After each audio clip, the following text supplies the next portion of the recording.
You're watching Toronto Sports Rush on the Bet Rivers Network. It's a beautiful day whenever we can welcome current or former Toronto Blue Jays, and today is one of those days. As we say hello and welcome to Frank freaking Catalanotto. What's up, baby?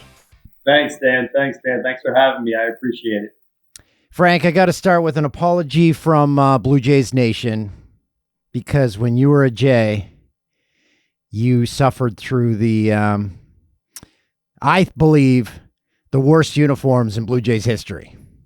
Yeah, I agree with you. They were pretty bad. You had to wear that the gray hat, and it looked like a hat that you left in the back window of your car and got faded.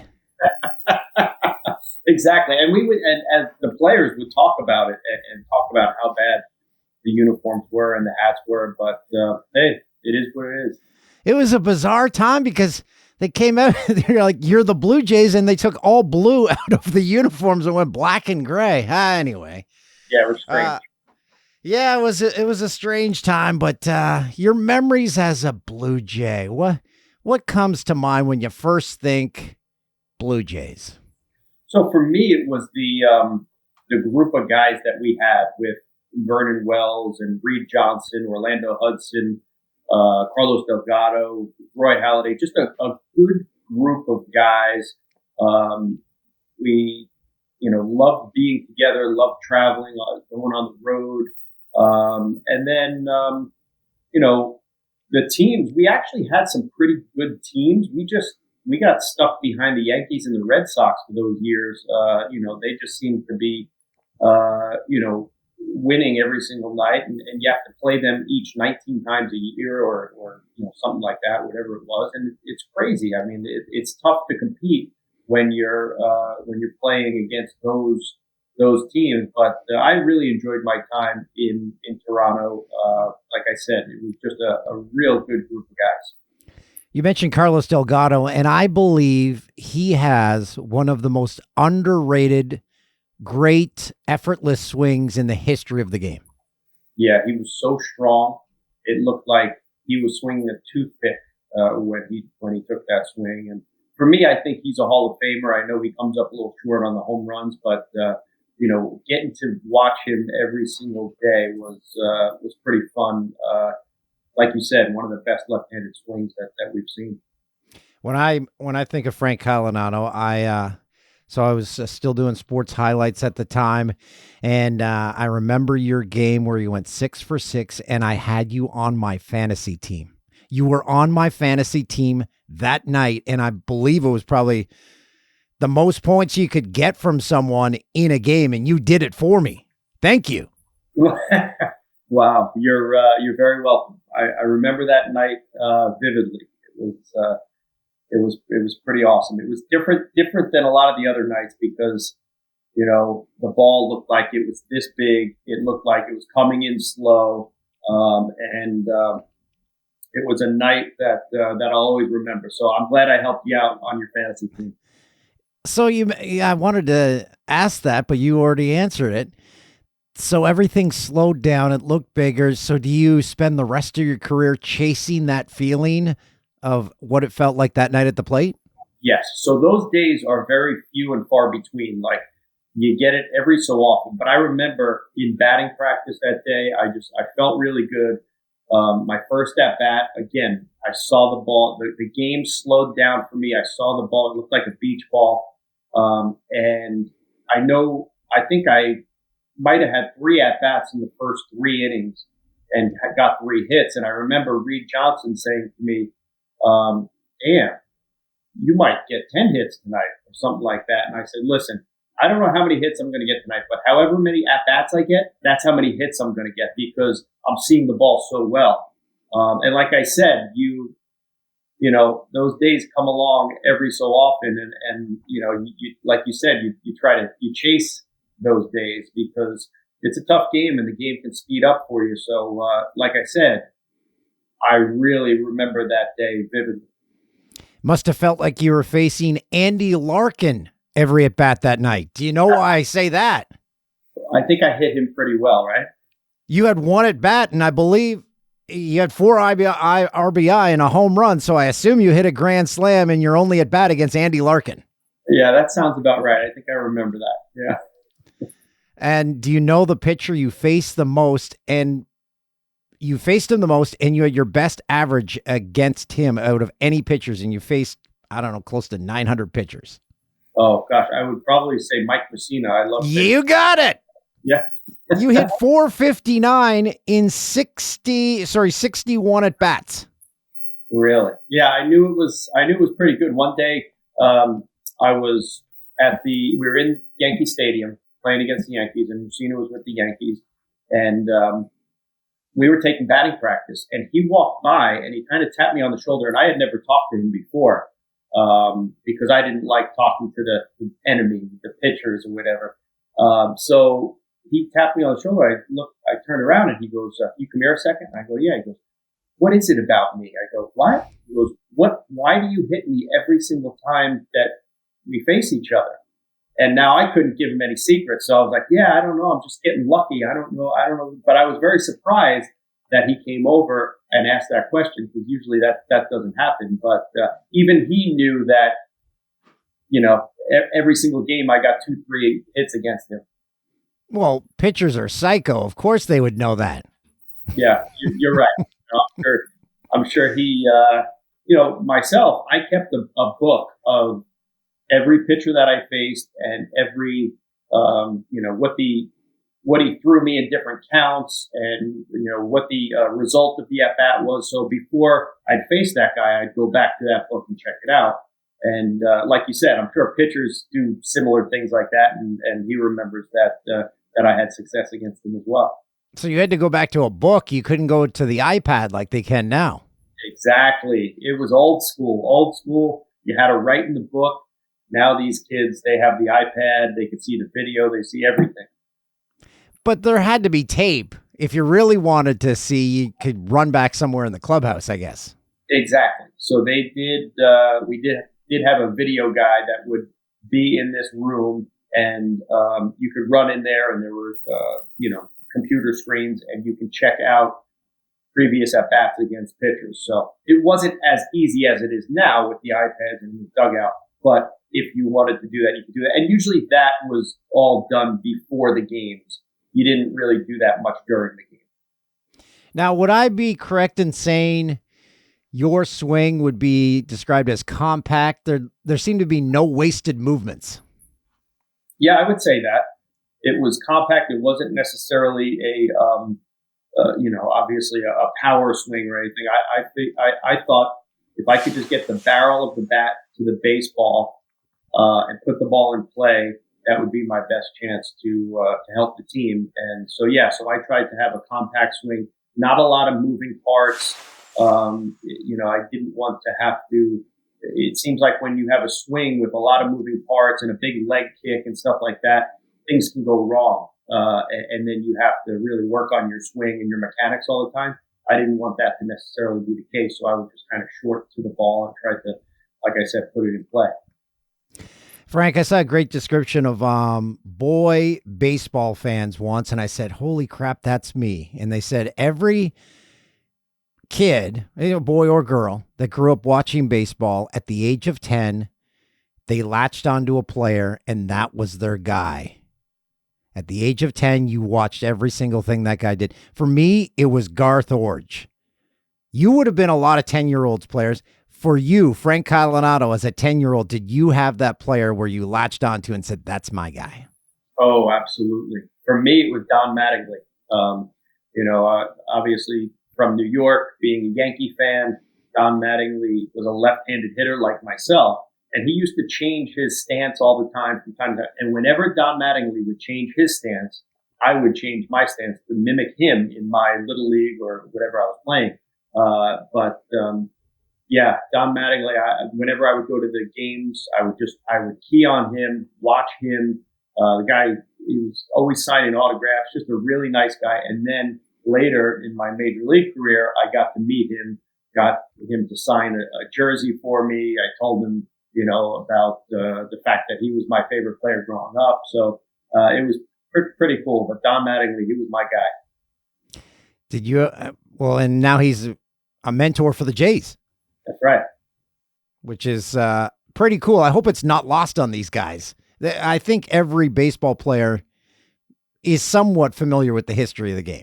I think you're right. However, I think nowadays it might be a little lost on these guys. Now, like when I was coming through the league, like I was a huge baseball fan growing up, so I knew every single person, every guy that played in the league, every coach that I ran into. I was like, oh, I remember collecting his baseball cards and stuff like that.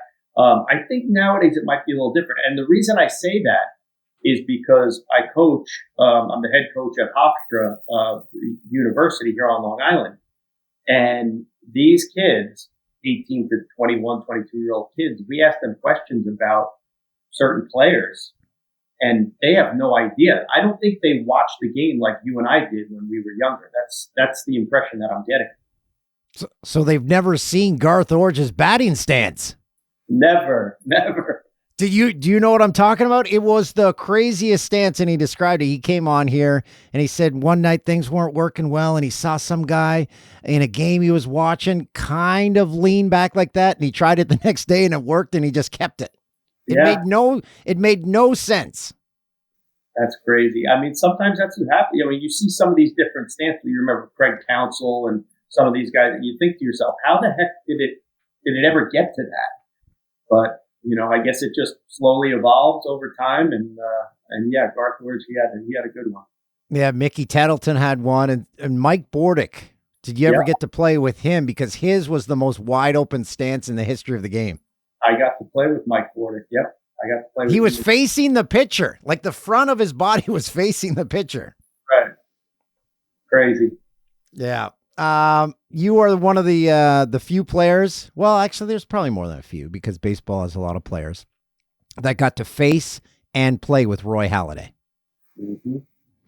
And you had a lot of at-bats against Roy Halladay before we get into being a teammate. And you actually did pretty good. You hit 212 in 33 at-bats. What was it like facing Roy? It was nasty. The ball came in like a bowling ball. Like it was coming in hard. And I remember whenever you would hit it, it would hurt because you would never get it on the sweet spot of the bat. It was either on the end of the bat or he'd jam you inside. He just had such great control.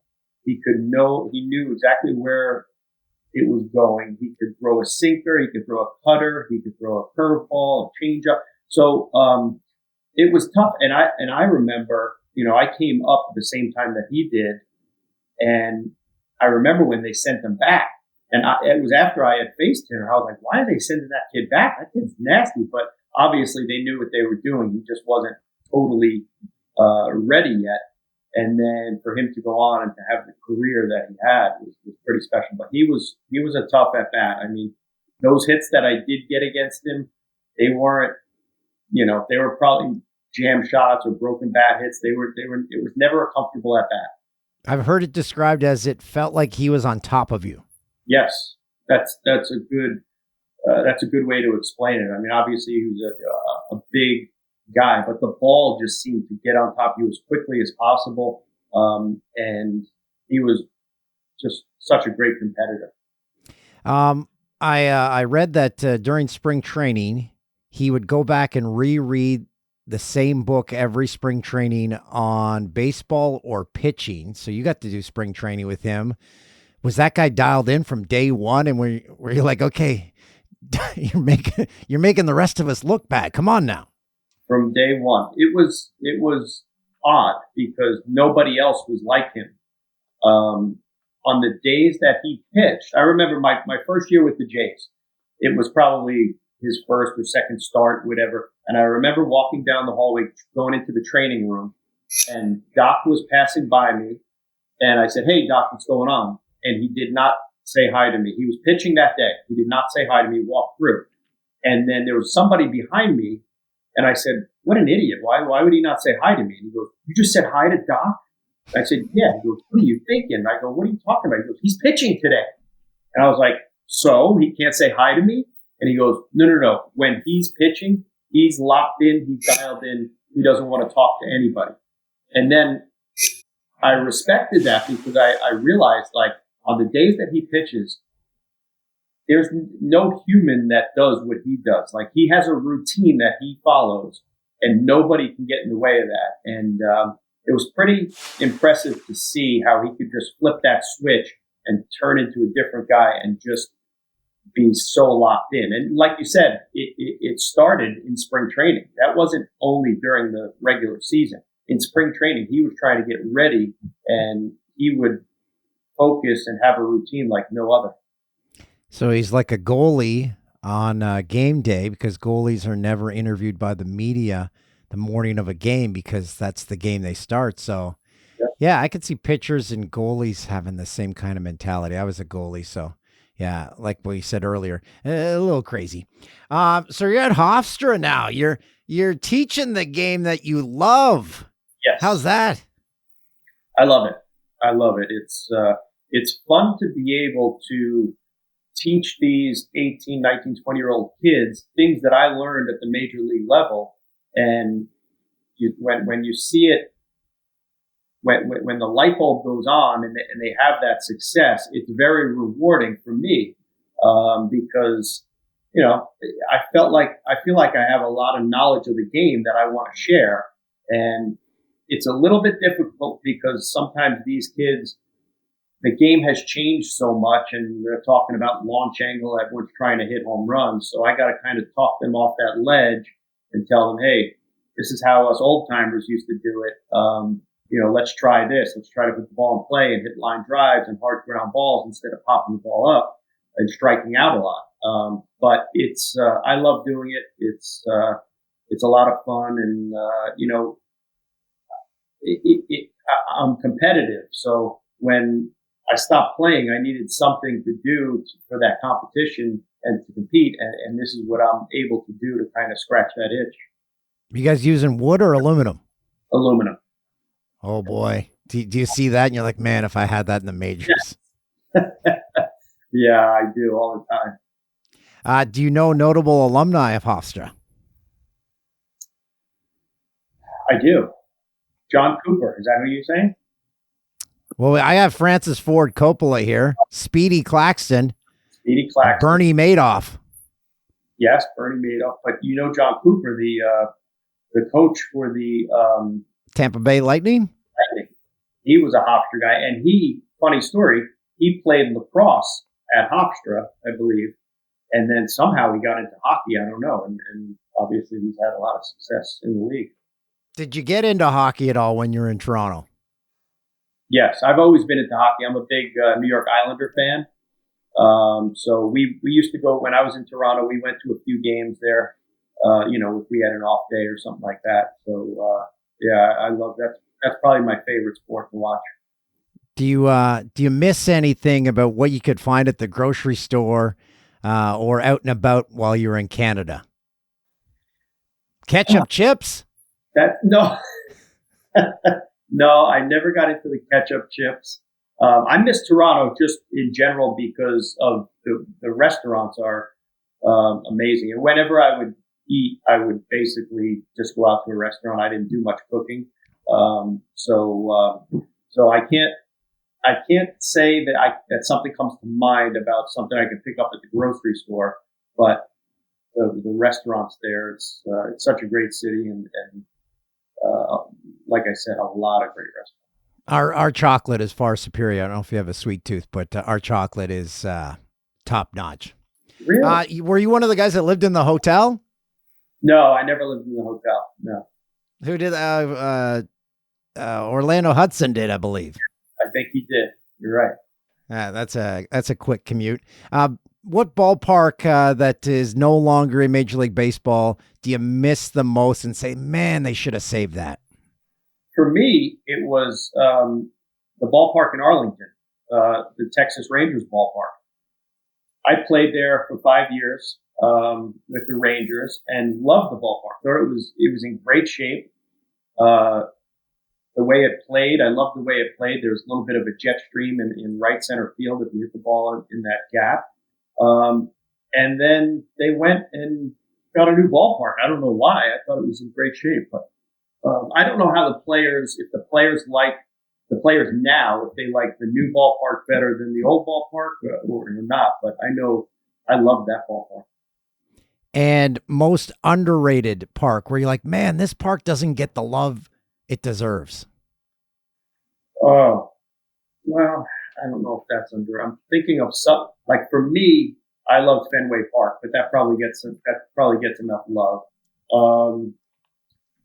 I liked that ballpark in Arizona. I don't know what it's called anymore. I thought that was what is, I don't know what that's called right now. But the Arizona Diamondbacks, I really like that one. Not I guess you didn't play in the Marlins Park where they used to have that water sculpture come out after a home run. Man, those were crazy times.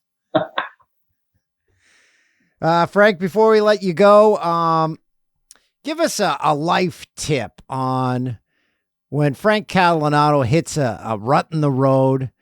What's the mentality that you focus on? Because you're dealing with young players. You've played the majors. You've gone through slumps. What's a life tip that you can pass on to us?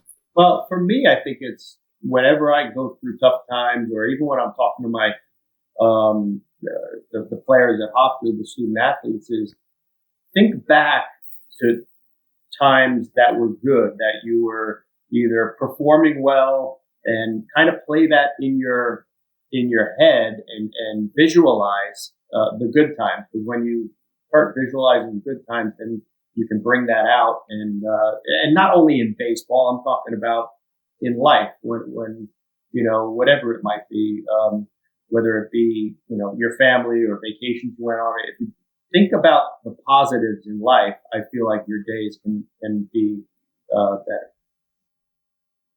Yeah. Focus on the positives. And pregame meal, did you have the same one? Yep, I did. What was it? I had a grilled piece of grilled chicken, a banana, and a Red Bull. Oh, yeah. That's what I would have. It wouldn't upset my stomach, and I think I had that, and I had a good game or something, and I kept going to it, and then all of a sudden it became my thing. Yeah. I love it. That's a good diet. Frank, appreciate this. You're one of the Blue Jays that from that bad uniform era that we all just love. So apologies for those uniforms, but thanks for making the Blue Jays a great memory for us. Well, thank you, Dan. I appreciate it.